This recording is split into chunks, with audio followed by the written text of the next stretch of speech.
Good evening, everyone. Welcome to Ansarkari. Today we will do newspaper of February 11th and 12th. Coming to the first article, it talks about the India-US exercise that has been going on, which is named as Dargas, exercised by NSG and US Special Operation Forces. It is first joint Indo-US exercise which has included chemical, biological, radiological, and nuclear terror response.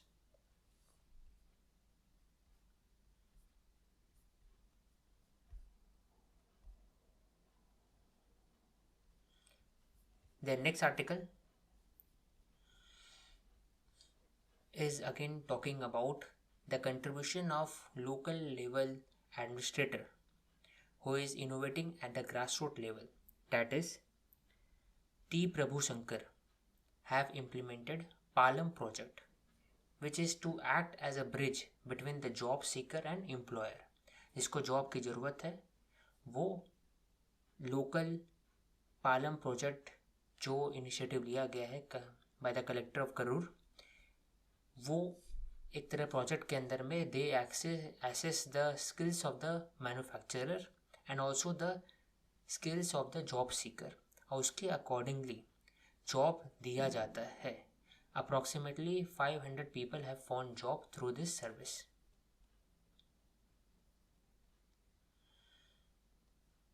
The next article is regarding the SSLV. SSLV is small satellite launch vehicle which is capable of launching mini, micro, nano satellite in a range of 10 to 500 kg in low Earth orbit, that is below 500 kilometer. It is to be assembled on launch on demand basis. It provides low cost access to space and it is very easier to build as compared to other satellites such as PSLV and cryogenic GSLV, and heaviest launcher LVM-3 which is being produced for Gaganyaan mission. तो छोटे satellite का launch बहुत important है क्योंकि right now it will help the private sector and also the education institute to send their own satellite into the space.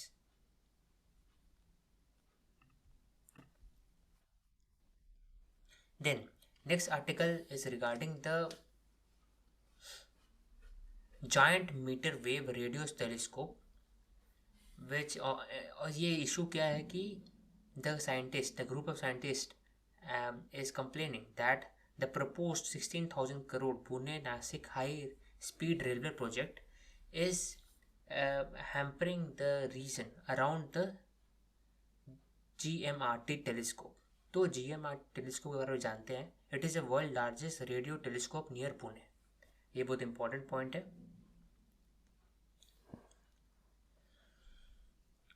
और it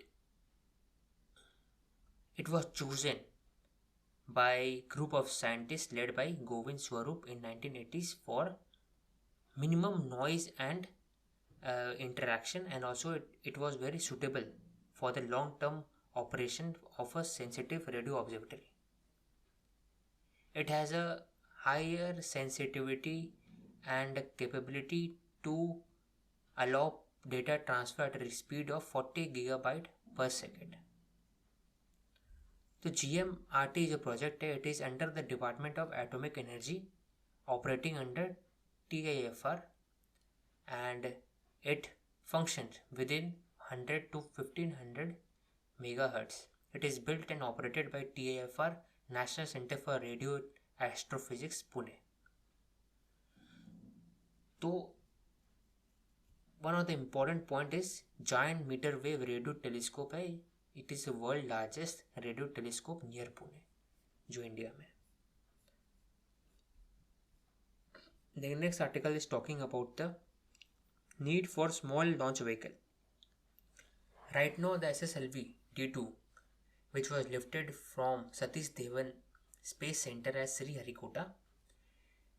Why it is important? Because with use of it, we can launch lighter satellite, and we can also increase the participation of the private sector and also the education institute and also the private sector from abroad also. So in the next decade the space race will be coming up, और उसमें जो सबसे ज़्यादा largest participation होना चाहिए वो India का होना चाहिए. Regarding that lighter small satellite vehicle is needed. और ये कहाँ कहाँ यूज़ होगा? एजुकेशन, डिफेंस, अर्थ साइंसेस एक्सेट्रा. और साथ ही साथ जो बड़े सैटेलाइट लॉन्च व्हीकल होता है, it requires weeks and months to plan, but here the small satellite launch vehicle can be assembled in only 3 to 4 days. So it is more viable, it is more cost effective, efficient with regarding to the commercialization of the space. और साथ ही साथ government ने launch किया था in space to help ISRO research for the promotion of satellite technology with the private sector.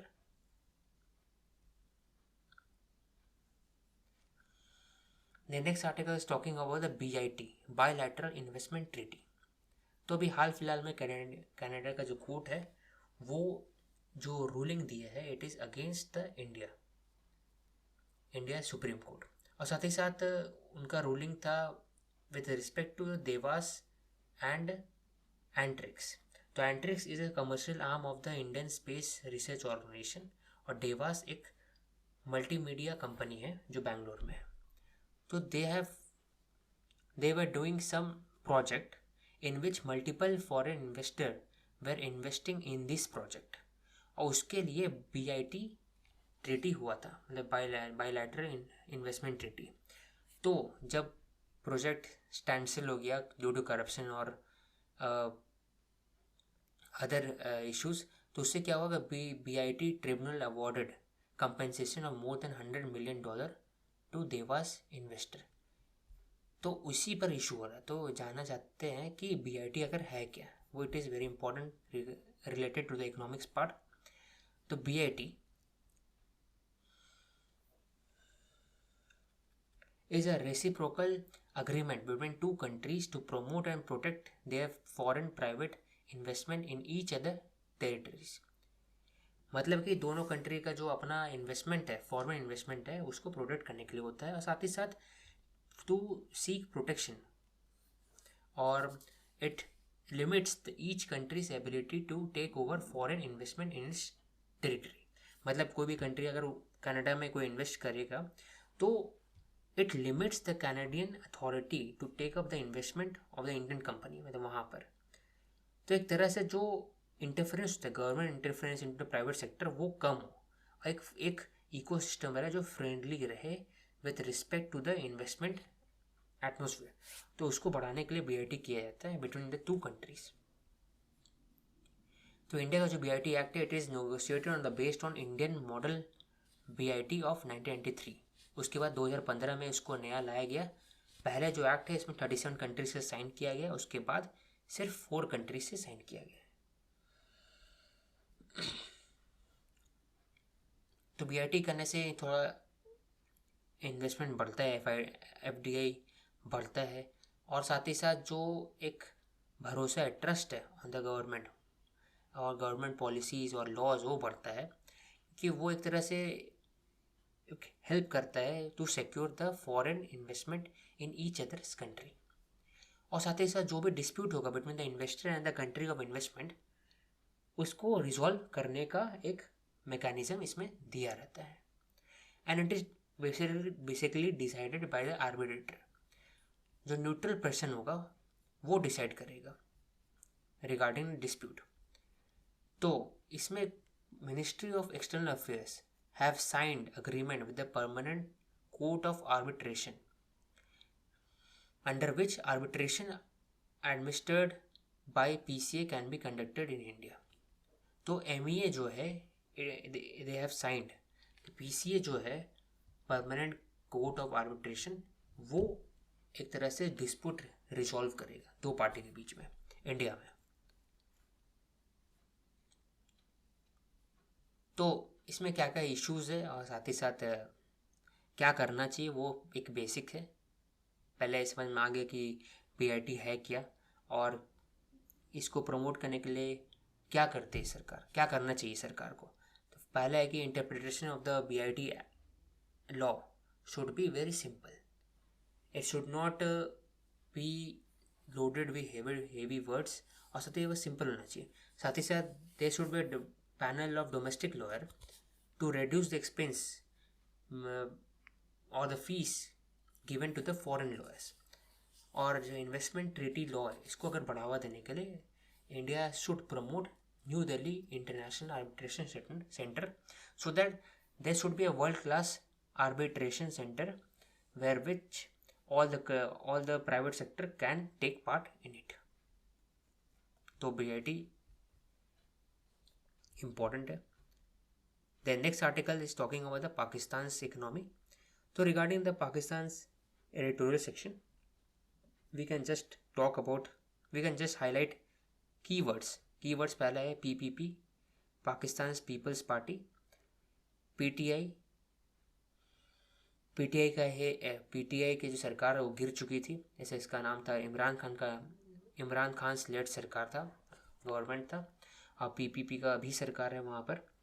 1971 war, China's CPEC project, debt trap, 42% of its budget goes into debt servicing. Inflation is at around 30%. Dollar is around 265 to 270 Pakistani rupee. Food shortage, higher unskilled and unproductive labor। साथ ही साथ 126 UN designated terrorist।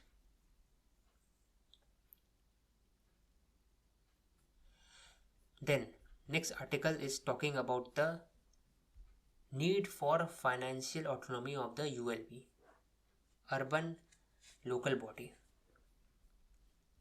So as per RBI, at least 141 municipal corporations showed sharp decline in revenue and increase in expenditure over 75%।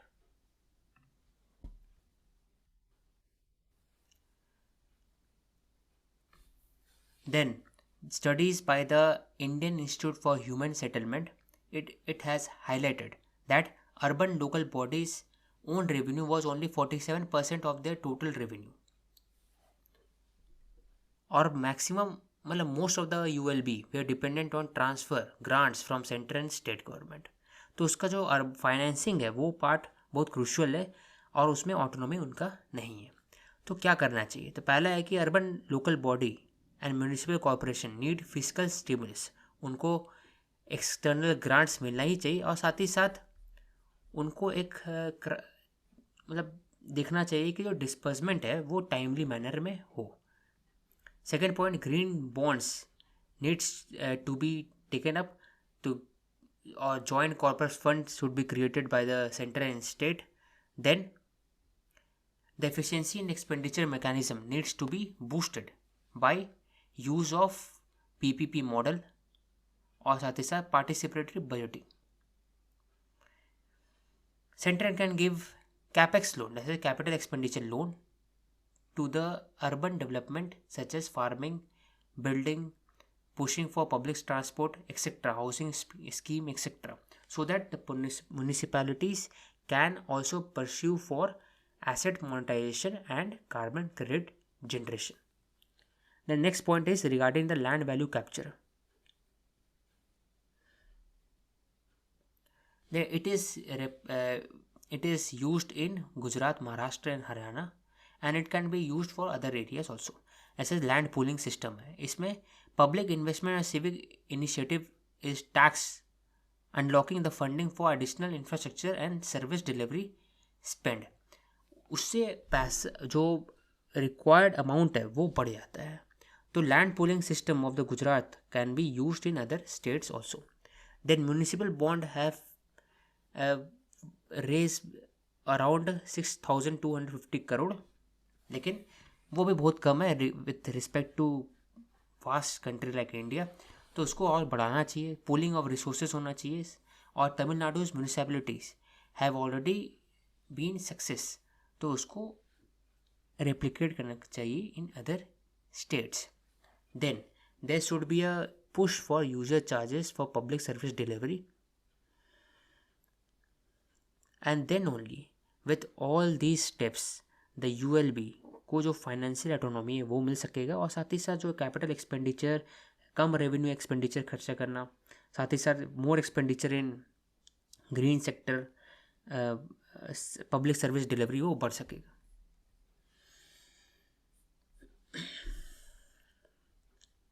The next article is talking about the lithium that has been inferred in GNK. तो GSI है, उन्होंने infer किया है कि 5.9 million turns lithium resources हो सकता है इन Salal Haimana area of रेसी district of Jammu and Kashmir. जो मोस्ट इम्पॉर्टेंट पॉइंट है वो है कि we have imported around 165 crore of lithium batteries at an estimated import of $3.3 billion. और साथ ही साथ लिथियम माइन किसके अंडर में आता है? That is MMDR act 2021. Lithium is extracted in different ways, such as through solar evaporation of large brine pools or from hard rock extraction of ore, और deposit के थ्रू. तो जैसे India में कि recovering of lithium is basically from brine of Sambhar, ग्रन of Kutch, Gujarat area, इसको कर सकते हैं. साथ ही साथ लिथियम का यूज़ है ईवी में है और साथ डिजिटल गैजेट्स में है. तो ओवरऑल जो रीज़न है वो इम्पोर्टेंट है. Salal Haimana area of Reasi district of Jammu and Kashmir. The next article is talking about the India Canada reset. तो इम्पोर्टेंट पॉइंट्स में G7 कंट्री में कनाडा आता है, इंडिया नहीं आता है. There has been rise in attacks on Hindus and Sikh migrants in Canada. तो उसको उस पर हो रहा है, इंडो पैसिफिक के ऊपर बात हो रहा है to curtail China. Then talking of regarding early progress trade agreement with Canada.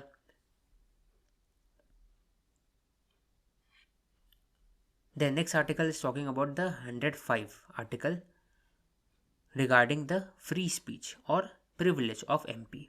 तो 105 article of Constitution deals with the power privilege of houses of parliament and the MP thereof. Member of parliament are protected against legal action for any statement made or act done in the course of their duty in the house. और ये जो privilege है और भी जन को रहता है. For example attorney general of India and minister who may और may not be member but speaks in house. तो अगर वो कुछ भी बोलेगा और जो भी अगर उनका वायलेशन होगा, it will be resolve by the speaker only, it will not go to the court. ये पहला पॉइंट है. दूसरा है कि in the article 121 it prohibits any discussion in parliament regarding the conduct of any जज of the supreme court और high court in discharge of his duty, except कि अगर जज का अगर मोशन प्रेजेंट हो to the president regarding to the removal of the जज. Removal of the जज का जो मोशन प्रेजेंट होगा प्रेसिडेंट को, तभी जाके उस जज के बारे में बात कर सकते हैं, ऐसे कभी नहीं बात कर सकते. देन ओरिजिन ऑफ प्रिविलेज कहाँ से आया है? 1935 एक्ट से आया है, जो इंपॉर्टेंट पॉइंट है रिगार्डिंग प्रीलिम्स. और वो कहाँ पे है? ब्रिटेन से आया है, House of Common for Britain. तो इंडिया में कॉन्स्टिट्यूशन पैरामाउंट है, कॉन्स्टिट्यूशन सुप्रीमेसी है, Britain follows parliamentary supremacy. Then next article यही था regarding the 105 article in constitution. Then next article is regarding the Mahanand Dayanand Saraswati, social reformer, founder of Arya Samaj 1875. He talked about the supremacy of the Vedas, back to the Vedas. He talked about the importance of Vedas. He criticized idol worship and also the regressive element in the Hindu society. The next article is regarding the contribution made by the administrator at the grassroots level. यहाँ पर जो point है वो mangrove mission है. कैसे mangrove mission ने एक Sundarban resident को एक हेल्प किया to fight storm, cyclone and unemployment. साथ ही साथ तो it is very important case study in environment conservation. और मैंग्रोव्स का क्वेश्चन आएगा तो लिख सकते हैं. तो छोटा सा केस स्टडी है इन दक्षिण दुर्गापुर. वहाँ पर साउथ 24 परगना डिस्ट्रिक्ट. तो उसमें जो सुंदरबन मैंग्रोव मिशन था, इट हैज़ मैंग्रोव्स क्यों इम्पॉर्टेंट है? मैंग्रोव्स इम्पॉर्टेंट है क्योंकि it protects the life and livelihood millions of people by protecting them. और right now with deforestation, embankment और सलाइन वाटर, उससे जो मैंग्रोव्स है वो लॉस होता है. और वो उस मैंग्रोव से एक तरह से प्रोटेक्ट करता है लोकल्स कम्युनिटी को. तो इसको प्रोटेक्ट करने के लिए जो डिस्ट्रिक्ट मजिस्ट्रेट थे वो scheme that is mangrove mission project था, छोटा प्रोजेक्ट था. It he gave employment to around 50,000 local people under Manrega for the plantation of the mangrove trees. 12.38 crore mangroves were planted in 2020, covering 4,579 hectares. Mangroves अगर grow करेगा तो it will help prevent the coastal area from soil erosion, storm surges, tsunamis, etc. It also limits the high energy wave erosion. So trenches were created, then seeds were planted, keeping in the mind of low and high tide. Experts' opinion were taken from the civil society also. तो ये दोनों से क्या हुआ? पहला तो कि mangrove भी कंजर्व हुआ, साथ ही साथ एम्प्लॉयमेंट भी जनरेशन भी हुआ at a local level. The next article is talking about the schedule for 2023. जो इसरो का क्या शेड्यूल है? तो पहला है कि test vehicle project under Gaganyaan mission. Then next is PSLV LVM-3 which will place 36 OneWeb satellite for satellite strong constellation to provide high speed low latency global connectivity. उसके बाद reusable launch vehicle के बारे में होगा टेस्ट. देन नाविक mission का satellite को भी वापस दिया जाएगा, न्यू जनरेशन सैटेलाइट भेजा जाएगा NavIC for the NavIC system. Then launch of NISAR that is ISRO NASA satellite for novel synthetic aperture radar for earth observation. Then recovery capability of the Gaganyaan mission पर टेस्ट होगा. और नेक्स्ट फिर होगा solar mission that is Aditya L1 with the help of PSLV. तो ये पूरा mission है that is very important for the prelims.